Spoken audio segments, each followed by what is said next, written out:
The markets are open and looking fairly mixed right across the board. However, when we take a look at the forward P, it does sit around 30.6 for the S&P on average. Now, this is very high considering the mean over the last 40 years sits around 16, and that is why in today's episode we want to focus on 10 dividend stocks that pay very high yields. We're talking above 5%, that you could potentially hold forever within your portfolio. Now we're going to run through these fairly quickly, so we'll get straight into the first one, Realty Income, known as the monthly paying dividend company, and it is a REIT, real estate investment trust.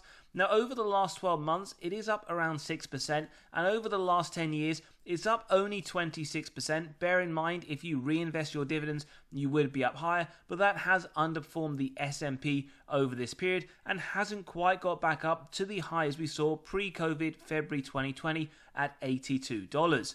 Now right now it sits at the mid to low end of the 52-week range. We have a triple buy rating, not something we see often, Seeking Alpha, Wall Street and Quant. And as we mentioned, 5.5% dividend yield, which they pay out on a monthly basis. And in terms of forward P to FFO, that sits around 13.74. Now, if we were to look at their earnings, as we can see, they are expecting growth over the next 4 quarters on the funds from operation. However, when we look at the previous 4 quarters, we can note they have in fact missed 3 of them. That is only a 25% positive track record.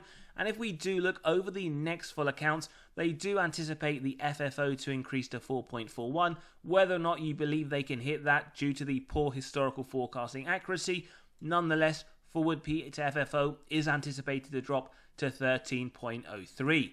Now we'll look very quickly just at these metrics. Typically when we do deeper dives we go further, but at a high level their dividend does look to be safe, a score of 80. In terms of dividend yield theory, that is an undervaluation signal as the yield is above the 5-year line, and we notice here based on the price to FFO we get another undervaluation with an increase of around 3% over the last full year. Bear in mind, on this channel we want to hit at least 4% just to keep up in line with inflation, so it is marginally lower. In terms of the valuation for Realty Income, something we'll look at for each of the 10, our intrinsic value comes to just under $70, and as we said, we do deep dives on this channel. We do run through every single one of these models. We take a look at the inputs and outputs, but as we are looking at 10, we'll get straight to it.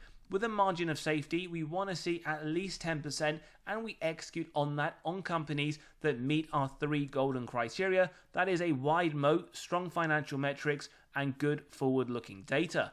Now, if you believe that for Realty Income today, it is a buy up to $62, then we keep going till it's near the current trading price, and we don't believe it's at the 20% level just yet. It would have to hit around the $55 mark. So in today's episode, Realty Income, the monthly dividend paying company, a yield of 5.5% paid out on a monthly basis, 15% MOS, with Wall Street indicating around 15% upside over the next year. Their price target $66. And as always, give us your thoughts below whether you hold them, whether they're a buy, or in fact you believe they are a hold or a sell. We then move into the tobacco industry, British American Tobacco, the name gives it away. In terms of the forward yield, fairly high at 8.02%, a forward PE just under 8, and Quant give this a strong buy. Wall Street on the other hand taking Quant's typical place, giving it a hold, and Seeking Alpha we can see a fairly decent buy rating, 4 out of 5. Now it does currently trade at the upper end of the 52-week range, and its performance not too bad, up around 16% over the last 12 months. Over the last 10 years, however, it is down 36%. In fact, if you wanted to see the peak, you would have to go around June 2017 at just above $70. Now, in terms of their earnings growth, what we can see, December 2025, for the full year, they are anticipating movement, although fairly marginally, which in turn will only marginally lower that forward P to 7.8. When we take a look at dividend safety score, well, we get 45, indicating borderline safe. In terms of dividend yield theory, that is a reasonable signal, in fact pretty much in line with the 5-year rolling, and we can see again another reasonable signal with a fairly poor below inflationary increase in February at 2%. And when we do take it into the valuation model, our intrinsic value just under $47, which in turn would give a nice margin of safety, 10% a buy at $42, at 15% $39, and then when we take it to 20% is where we do see this right now for BTI, with Wall Street indicating 9% upside $41 price target. Maybe for you, if you are someone who does rely on those dividends, then maybe this could be one to consider. Upside may be limited, but you are getting a fairly attractive starting yield with an MOS around the 20% point. Remember, you can always grab a copy of this model by clicking on the pinned comment below, running through your own numbers, whether it is for BTI or any others that you do desire. We also want to let you know we have released our latest free weekly article. We drop one every single Monday morning where we talk about severely undervalued stocks that deserve your attention, as well as what's gone in the market over the last few days. So click below, you can sign up and start reading straight away, where you'll also be able to gain access to 40 undervalued stocks for the month of November. Lots of information for each one, as well as the upside that Wall Street themselves see over the next 12 months. And you can also grab a recently released copy of 29 undervalued stocks that Wall Street themselves believe have the most upside right now in the S&P 500. So click below, you can sign up and start reading straight away. We then move into the telecoms industry. It is Verizon Communications with a double buy from Seeking Alpha and Wall Street. Quant do give it a hold. Bear in mind 3.5 would flip this to a buy, so not far off. In terms of forward yield, well, 6.16%, forward P 9.6, and it is trading at the upper end of the 52-week range. Fairly decent performance, up nearly 19% over the last year. Over the last 10 years, however, it is down around 9%. In terms of their earnings, well, good to see green right across the board. They do believe positive EPS movement for every single quarter over the next year. And over the last 4 quarters, at a bare minimum, they have been in line with 2 beats. Always great to see. And growth anticipated into 2025, the next full annual accounts, lowering the forward P to 9.29. In terms of dividend safety, well, 70 score, safe, undervaluation based on dividend yield theory, reasonable based on the forward P, with a fairly mediocre, given it is below the inflation rate, of 1.9% increase in September this year. Then when we talk about Verizon and the valuation, well, we believe right now this company is trading around its fair value, so you wouldn't get any margin of safety. For those that are curious, well, at 10% it would be around 40, at 15 around 38, at 20 around 36. Wall Street do believe there is upside, although limited to 9%. And again, one of those considerations, like BTI maybe, for those who do use dividend income for their own expenses or to reinvest into other companies that they do believe are more significantly undervalued. We then move back into the REIT industry, Crown Castle, where we do get a bit of a traffic light system going on. Quant giving it a sell, Wall Street with the hold, and Seeking Alpha with a fairly decent buy rating of 4 out of 5. We can see it trading in the mid to lower end of the 52-week range, a forward yield just below 6%, a forward P to FFO of just under 16. Now, over the last 12 months, the performance has been pretty much flat. Over the last 10 years, up around 34%, as we can see all-time highs back end of 2021 at $210, pretty much trading around half that in the current market at 106. Now, over the next 4 quarters, they only anticipate one of them to be positive, and when we do look back, unfortunately, 2 of them have been misses, the more recent 2 to be said. That is a 50% track record. Nonetheless, marginal growth is anticipated to the FFO, thereby lowering the forward P to FFO to 15.67. Now, we get another borderline safe score at 50, but we do see a double severe undervaluation here, both on dividend yield theory as well as the forward P to FFO, although we do have to note they haven't increased that dividend for a couple of years, something people won't like, others may be a bit more forgiving with that yield touching that 6%. In terms of valuation, well, $141 is what we get in today's episode, and as we do see, in terms of the MOS, not at the 30% level just yet, but around the $106 mark, you are getting 25%, something that may be enough for certain investors, others may want a bit more, with Wall Street indicating 18% upside, price target of $125. Remember, the yield is near the 6%, however, they haven't increased it for a few years, so there is a little bit to consider with Crown Castle. Continuing with REITs, we get VICI Properties with a double buy from Seeking Alpha and Wall Street, a strong buy from Quant, trading in the upper end of the 52-week range, a nice forward yield paid out quarterly at 5.32%, a P to FFO of 12.33, up 13% over the last 12 months, over the last 5 years, up around 32. In terms of the expectations, well, only one of the next 4 quarters, they are anticipating growth to the funds from operation. Nice to see at least 75% track record when we do go back. And in terms of the FFO, growth anticipated, lowering the forward P to FFO marginally to 11.91. Now we get a borderline safe score here of 50. It is one we have covered in depth, so if you want to see a bit more information about VICI Properties, do go check that video. We can see around reasonable valuation based on this model as well as on the P to FFO, with an inflationary increase to that dividend in September. A little bit of a disappointment because they are one of the REITs that do actually increase them historically at a high single digit rate. And then when we jump into the valuation, something we do like about this REIT, it does look to have a nice MOS. 10% at 36.55, at 20% is pretty much where we see this right now.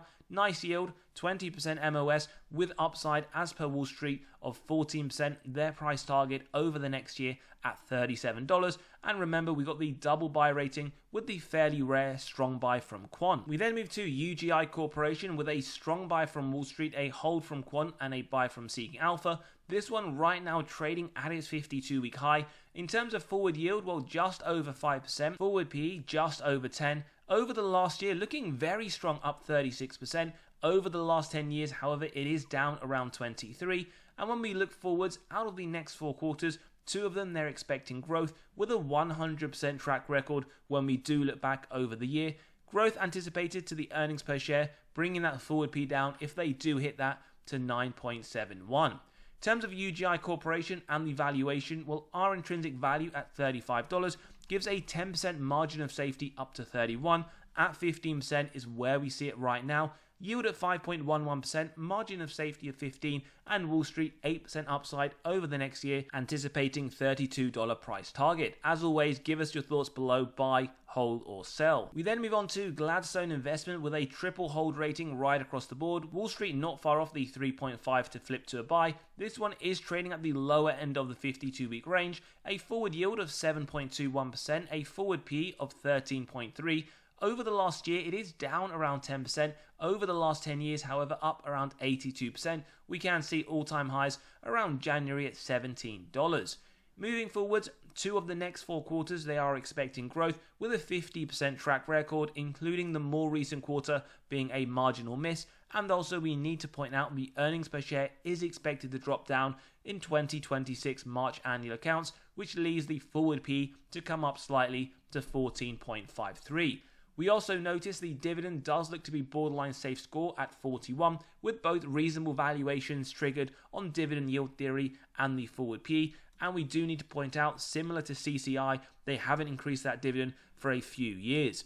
We then talk about the valuation, our intrinsic value at $15, thereby giving a 10% margin of safety at $13.54. Not at the 15% level just yet, not far off, so somewhere between 10 to 15%, with Wall Street upside of 8% over the next year. Again, some people may like that limited growth, however the yield does look to be attractive. Different investors, different time horizons, different investment thesis as well. We then move on to Pfizer with a double buy rating. Again, Quant with the hold, but not far off the 3.5, trading towards the lower end of the 52-week range. A very attractive yield at 6.42%, a forward P below 9. Over the last year, down 15%. Over the last 10 years, down 20%, significantly from the all-time highs in December at $60, trading below half of that currently at $25.72. And we do also notice, out of the next 4 quarters, only one of them expected growth the next quarter. And we can see, on a more positive note, 100% track record over the last year, with a very marginal EPS drop anticipated, increasing the forward PE to 9.05. We then get a safe dividend score of 75, a double severe undervaluation. We did just drop a more in-depth dive of this company, so do check that out if you're interested. And we do notice a below inflationary increase in December 23, highlighting over the next few weeks, we are anticipating another increase for the company. Our intrinsic value at $37 does give a nice margin of safety, as we can see at 30% around the $26 mark, which is where it isn't far off at the current moment. With Wall Street themselves, $33 price target, upside of 29%, so definitely one that could be for some serious consideration, not just on the high yield, but potentially on the share price growth as well. We then move on to Enbridge with a double buy rating, a hold from Quant, forward yield at 6.1%, a forward P of 21.5, trading at the upper end of the 52-week range, up 25% over the last year. Over the last 10 years, however, it is down around 17%. And we also notice out of the next 4 quarters, 3 of them growth, yet they have missed 3 of the previous 4, only a 25% track record. Again, if you do believe in their historical forecasting accuracy, that forward P will be lowered to 19.73, given the rise they're anticipating to the earnings per share at 2.18. We also get a safe score in the dividend at 70, an overvaluation potentially on dividend yield theory with a reasonable signal on the forward P, and we can notice last November a 3.1% increase to the dividend, below inflation, but also telling us this month we are expecting a dividend increase. Our valuation of $46, not far off Wall Street's price over the next year at $45.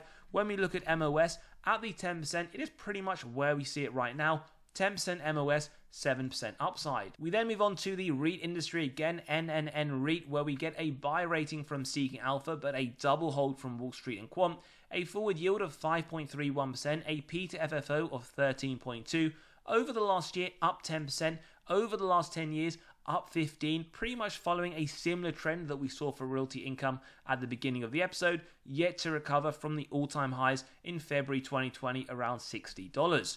What we do like though is over the next 4 quarters, at least 3 of them to be positive, and we can also see a historical 100% beating in terms of the forecast, and what we can see 100% in terms of outperforming the forecast. They do expect marginal growth to the funds from operation, thereby in turn lowering the P to FFO to 12.92.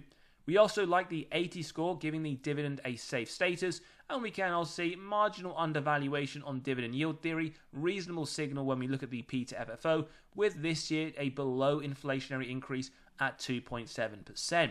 In terms of the valuation, well, $56, thereby giving a nice MOS, at 10% a buy at $51, at 20% at $45, and in today's episode, not quite at the 25% level just yet, sitting somewhere between 20 to 25, with Wall Street themselves 10% upside, $48 price target. As always, give us your thoughts in the comments below. If you enjoyed today's episode, value was provided, smash that like button, hit that subscribe and bell button so you are notified as these videos drop. Don't forget to sign up to the free weekly newsletter by clicking on the pinned comment below and joining us in the Patreon where we do talk about our weekly buys and sells. As always, have a great day and we'll see you all on the next one.